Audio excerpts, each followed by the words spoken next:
Allahumma sholli ala Muhammad. Bismillahirrahmanirrahim. Alhamdulillahi rabbil alamin. Wa bihi nasta'in ala umuri dunya waddin. Wa ashhadu an la ilaha illallah wahdahu la syarika lah, syahadatan nadakhiruha zakhiratan yawmiddin. Wa ashhadu anna sayyidana Muhammadan abduhu wa rasuluh, afdalul anbiya wa sayyidul mursalin. Allahumma salli wa sallim wa barik wa karrim wa majid wa azim ala sayyidina wa habibina wa syafi'ina wa gurrati a'yunina wa maulana Muhammadin wa ala alihi wa sahbihi ajma'in, wa la hawla wa la quwwata illa billahil aliyyil azim. Amma ba'd. Assalamualaikum warahmatullahi wabarakatuh. Segenap para alim ulama, tokoh masyarakat, tokoh agama setempat, sesepuh, bini sepuh, hadirin hadirat semuanya yang kami hormati, kami muliakan, terlebih kepada seluruh jajaran ketakmiran dari Masjid Taufik Minallah, baik penasehat, ketua maupun seluruh pengurusnya. Tak lupa kepada Remas dan juga sekaligus Jam'iyah Hadra Nur Sabah, segenap hadirin hadirat yang kami hormati, kami muliakan. Alhamdulillah, senantiasa kita banyak bersyukur kepada Allah Subhanahu wa ta'ala atas segala limpahan nikmat, anugerah maupun karunia yang hingga detik ini kita masih dipercaya untuk mengemban nikmat tersebut. Maka sudah sepatutnya buat kita untuk tidak merusak apa yang Allah percayakan kepada kita, tidak mengkhianati apa yang Allah amanatkan kepada kita. Salah satu di antara apa yang Allah amanatkan, apa yang Allah percayakan kepada kita adalah rezeki. Dikatakan dalam satu hadisnya, la yu'minu ahadukum, la yu'minu man bata syab'an wa jaruhu ja'i wa huwa ya'lamu bihali. Kata Nabi, tidak sempurna iman seseorang jika dia malam tidur dalam keadaan kenyang, sementara tetangganya tidur dalam keadaan lapar, dia tidur tanpa peduli kepada mereka. Dari sini bisa kita pahami bahwa apa yang kita punya, rezeki yang datangnya dari Allah, bagaimanapun juga di situ ada haknya orang lain. Entah itu fakir miskin, entah itu anak yatim, entah itu du'afa, baik itu mereka keluarganya kita apalagi, atau tetangganya kita. Kalau kita lalai dalam urusan ini, maka tidak sempurna imannya kita.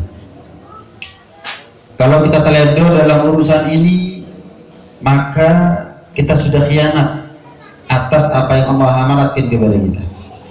Kita sudah merusak apa yang Allah percayakan kepada kita. Salah satu golongan mereka yang berhak untuk menerima kelebihan dari harta yang kita punya tentunya adalah anak yatim. Siapa sih anak yatim? Anak yatim itu anak yang bukan hanya kehilangan bapak, tapi juga sekaligus belum balik. Karena itu bagi panitia kalau menghimpun dana, maka jangan hanya bilang kepada donatur anak yatim saja. Khawatirnya yang diundang bukan hanya anak yatim, tapi ada anak piatu, ada fakir miskin, ada du'afa, ada yang yatim tapi sudah balik. Sudah balik namanya bukan yatim, hadirin akeh yatim lek balik. Kalau sing nolong jaluk tolong kabeh mari ngono. Aku yo yatim jarine yang belum balik. Nah kalau kita mengkhususkan donasi hanya anak yatim, itu akan memberatkan panitia nantinya. Nih. Karena itu yang ditarik dana tadi tujuannya adalah untuk umum, ya yatim secara khusus, tapi juga selain yatim secara umum, dan itu perlu disampaikan kepada donatur. Nah, hadirin, ketika kita bertetangga dengan anak yatim, itu artinya kita bertetangga dengan surga. Ana wa kafirul yatimi fil jannah hakadha. Kedekatanku dengan anak yatim, kata Nabi, nanti di surga sedekat 2 jari, jari telunjuk dengan jari tengah. Sehingga bisa dikatakan kalau kita bertetangga dengan anak yatim, ya itu artinya kita bertetangga dengan surga. Kalau kita punya anak yatim, ya anaknya kita itu surganya kita. Kalau kita punya keponakan yatim, ya keponakannya itu surganya kita. Kalau kita punya teman tetangga yatim, ya itu berarti kita berteman dengan surga, bertetangga dengan surga. Maka yang namanya pintu surga, ya jangan cuma setahun sekali diperhatikan. Ya kudu di rumah, cek rusak, harus dirawat, harus dijaga. Gimana caranya? Bukan hanya diberikan santunan setahun sekali, mereka makan itu setiap hari, hadirin. Butuh biaya hidup juga setiap hari. Ya lebarannya 10 Muharram. Ya kayak kita ini loh. Mosok kita ini sholatnya Jumatan toh kan enggak. Walaupun enggak Jumat ya kita sholat. Cuman kalau sudah Jumatan bareng-bareng. Sama nyatunya anak yatim. Ya kalau 10 Muharram bareng-bareng. Ada panitianya, ada acaranya. Tapi kalau nggak pas Muharram, ya tetap nyantuni, tetap ngopeni, tetap diperhatikan. Itulah kenapa salah satu fungsi kita ngadakan acara anak yatimnya diundang. Salah satu fungsinya ini. Apa fungsinya? Biar tahu, oh, dibayar yatim, karo aku, toko dewi padahal. Nah, mudah-mudahan dengan dia tahu terus dia sadar. Walaupun kalau bicara etisnya, tentu menyalurkan harta anak yatim nggak diundang, tapi disampaikan langsung door to door, itu kan lebih etis. Tapi ya nggak salah mutlak siapa orang yang mengundang anak yatim dalam satu acara, kalau memang tujuannya adalah untuk menunjukkan, ini loh, perhatikan betul, ini anak yatim nih. Ini tuh apa? Siapa yang punya tetangga ternyata nggak tahu, selama ini jadi tahu sudah. Openono, cukupi atau ringankan beban hidupnya mereka. Itu saya.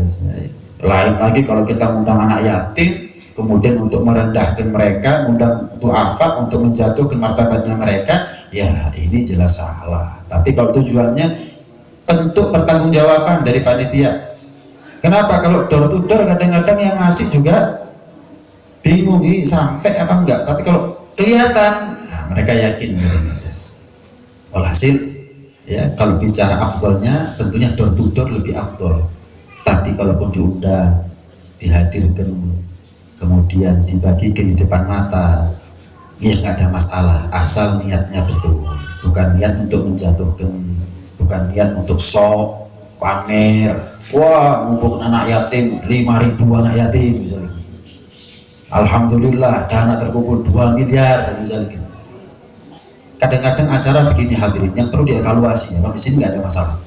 Acara yang perlu dievaluasi kalau acara anak yatim, sing disumbang anak yatim anggap 5 juta, tapi tuku son 10 juta kadang-kadang nyewa. Kok digawe sederhana 10 juta kena anak yatim. Atau nyewa son yang sederhana 10 jutanya anak yatim.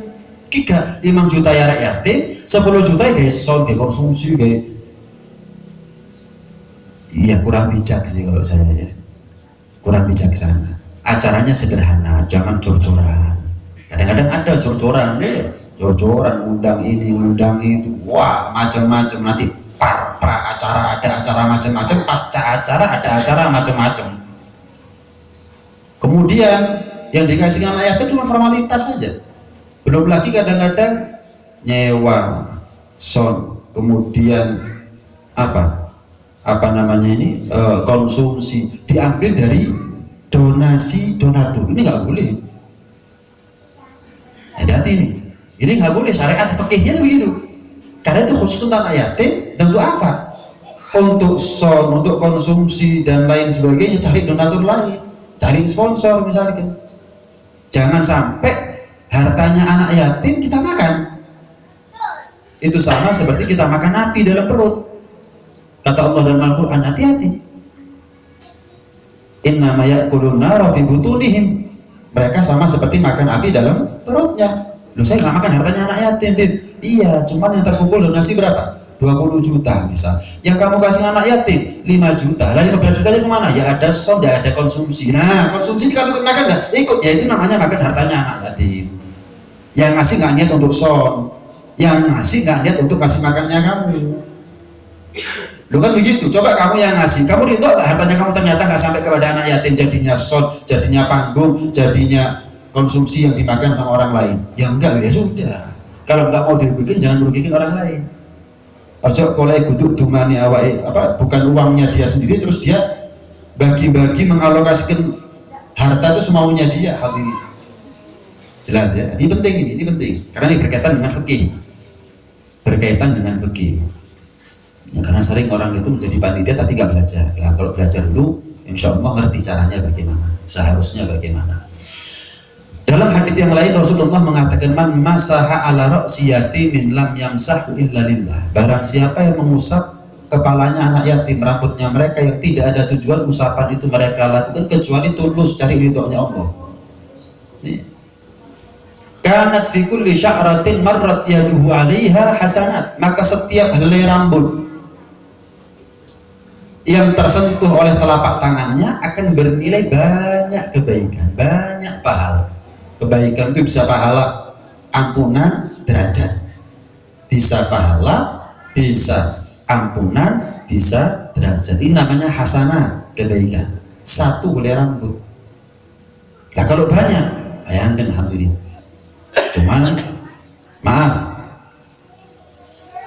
kalau kita ingin memanfaatkan pahala yang ada pada rambutnya anak yatim, ya ketahuilah mereka juga berharap sesuatu dari diri kita.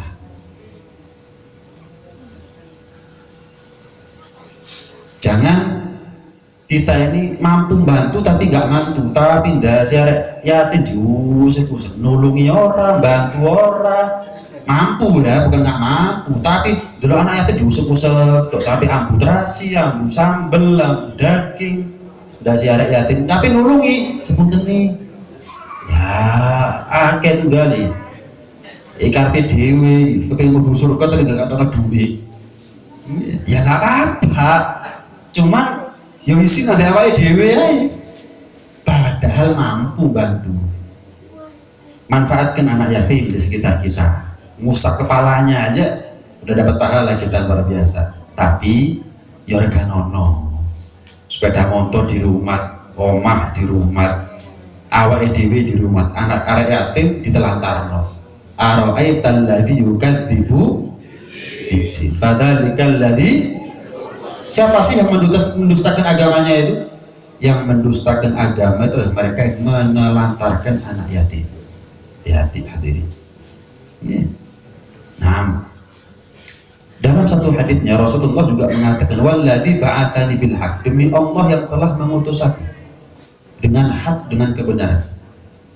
La yu'adzibullahu ta'ala yaumal qiyamah. Allah belan-belan ya, Rasulullah disumpah, Allah tidak akan mengazab seseorang nanti di hari kiamat, man rahimal yatim wa alana lahu fil kalam. Mereka yang rahmat sama anak yatim dan bertutur kata lembut kepada anak yatim. Janji Allah, janji Rasulullah, sumpah Rasulullah, nggak akan diazab tuh orang. Bahkan termasuk kelompok pertama yang masuk surga itu adalah mereka yang mau ngopeni hajat hidupnya anak yatim. Diceritakan Rasulullah nggak lama masuk surga, tahu-tahu ada ibu masuk surga, dilihat sama Rasulullah, ibu apa amalnya ini? Baru saya masuk surga, belum juga duduk. jenengan sudah persis di belakang saya, hebat betul, sahabat bukan, tabiin bukan, kok hebat jenengan bu, apa amalnya jenengan? Kata Rasulullah, saya nggak punya amal apa-apa ya Rasul, saya ini cuma kepaten suami ketika anak saya 3 masih kecil, saya rela nggak kawin sampai mati. Kenapa? Kalau saya kawin khawatir anak saya nggak keopenan. Wis, aku nggak ngopeni bojo, aku tak ngopeni anak-anakku. Sampai mati, sampai balik, sampai besar, saya perhatikan hajat hidupnya mereka, saya siap. Oh pantas.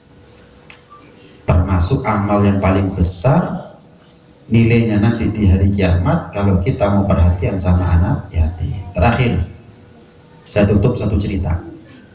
Iya. Diceritakan ada seorang preman katanya. Seorang preman Bromocorah. Wah, kelakuannya bikin onar. Bikin masalah terus ada di kampung. Sampai pada satu hari meninggal. Namanya preman meninggal, orang sak kampung ya seneng. Alhamdulillah sepedaku aman wis. Alhamdulillah anak wedok lek mulai les rada bengi gak kuatir. Kenapa? Mati singgahe sumpek. Sampai saking pegelnya orang sak kampung gak ada yang mau ngurus jenazahnya. Sak mudine purit. Wah no, purit ngerepoti saiki mati kate ngerepoti pisan. Ayo adusa dhewe. Budal dhewe nang kuburan ngono. Makanya kita yang baik sama tetangga, karena kita nggak mungkin mandi sendiri kalau sudah mati, nggak mungkin ke kubur sendiri kalau sudah mati. Sing ngapi ambek tonggo, mulutnya, kelakuannya, dan lain sebagainya. Meninggal, nggak ada yang ngurus jenazahnya, sampai bayar orang untuk mandikin jenazah. Tapi sebelum dikubur kan butuh disolati. Nah, nggak ada yang mau maju jadi imam, nggak wani. Wedi salah. Kok pas sholat jenazah rukuk sujud, ditakoi kok apa rukuk sujud akeh dosane jenazah, perlu rukuk perlu sujud. Takut orang ini jadi imam sholat jenazah ya kudu ustad ya gak wani ta. Mudin gak gelem teko, bayar orang dari kampung luar sudah untuk mandikin jenazah.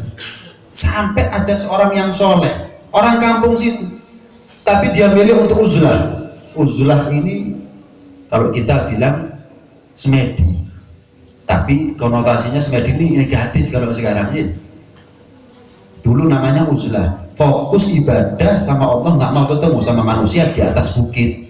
Bertahun-tahun sudah, orang kampung situ tadi turun dari bukit, heboh viral sak kampung. Loh, Kiai Fulan wong soleh mudun kok gunung lapo, ditanya balik ke pundi dengan Kiai, aku dikengken ya goleki jenazah sing gak ono gelem nyolati. Ayo terno aku nang kampung, goleki musola, goleki masjid, goleki omah. Sapa lho ono jenazah sing gak ono nyolati, gak dikubur-kubur. Akhir dicari gak ada ya di masjid itu sudah. Jenazah yang gak ada yang mau nyolati, yang lainnya gak ada jenazah. Ya sudah, berarti saya diperintah untuk nyolati jenazahnya Fulanin. Ayo bilang sama yang orang kampung, ngapunten Yai, jenengan nggak tahu dia ini preman, makanya nggak ada yang mau nyolati, karena orang-orang sudah sumpek sama dia, pegel semuanya sama dia. Kapan dia mati nggak ada yang ngurus jenazahnya sudah, ya nggak tahu. Saya pokoknya diperintah turun gunung untuk nyolati jenazahnya ini, mau dia preman, mau dia wali, mau dia soleh atau tidak, pokoknya saya nyolati dulu. Masalah nanti kenapa kok saya diperintah oleh Allah untuk turun gunung nyolati dia, ya kita tanya sama suaminya, kita tanya sama anaknya atau istrinya. Solati, karena nyolati orang soleh, wakil akhirnya nyolati. Maksud kiai ini nyolati, murid gak nyolati, ini gak mungkin guys. Selesai nyolati, tanya istrinya, Mbak, saya ini uzlah ada di atas gunung bertahun-tahun, gak mau ketemu manusia biar fokus ibadah sama Allah. Perlunya Allah perintah saya secara khusus untuk nyolati jenazah suaminya jenengan, yang katanya orang kampung suaminya jenengan tuh begini leres ya, leres. Loh lah iya, Mbak, kira-kira amalnya suami jenengan ini apa? Kok perlunya saya ini diperintah turun gunung ini, apa amalnya? Dikatakan sama si istri. Saya pernah diantar sama suami untuk pergi ke pasar. Di pasar itu ada anak perempuan minta-minta, begitu, anak kecil. Mungkin datang baiknya suami. Anak tadi itu ditanya rumahnya, orang tuanya, dan lain sebagainya. Ternyata anak yatim. Sampai akhirnya, ya makanya ya, elek wong ono api iki ono, ojo diwalik Pak Bu. Nggih. Api wong iku ono elek iki. Elek aku ono apike iki. Lho apa iki? Kok diwalik iki? Ngelihat orang itu baiknya, jangan melihat jeleknya. Ngelihat kita itu jeleknya, jangan melihat baiknya. Biar kita tawadhu, rendah hati, biar kita ini gampang husnudzon sama orang. Lihat preman ini, ternyata belan-belani seorang wali nyolati jenazahnya. Hadirin, kalau kita mati disolati wali, beruntung kita. Tapi kalau ada wali meninggal kita nyolati, kita yang beruntung. Ada kalanya kita tertolong gara-gara orang yang soleh meninggal, ada kalanya orang yang meninggal tertolong karena wali yang nyolati dia. Yes. Akhirnya suami saya yai mulai satu bilang, "Duk, mulai saiki gak usah jaluk-jaluk. Aku bapakmu, omaku. Ayo nyolok aku." Sampai dirawat itu anak sampai balik, dikawinkan, bis. Hadirin, kadang-kadang anak angkat, nggih, anak angkat bukan mahram ya, hati-hati, us balik itu mahram. Saya punya anak angkat perempuan, belum balik nggak ada masalah. Kalau sudah balik, saya pegangan tangan, ya batal wudhunya saya. Kalau sengaja, ya haram hukumnya. Bukan sahwat aku bego, wong anak be ibu dadi kok. Apa mana atasannya anak angkat, anak be ibu lo dadi zaman saya ini. Yo bertahun-tahun podo gelem nih. Walau iya dulu, jangan ngomong, jangan merasa aman dengan nafsunya kita sudah.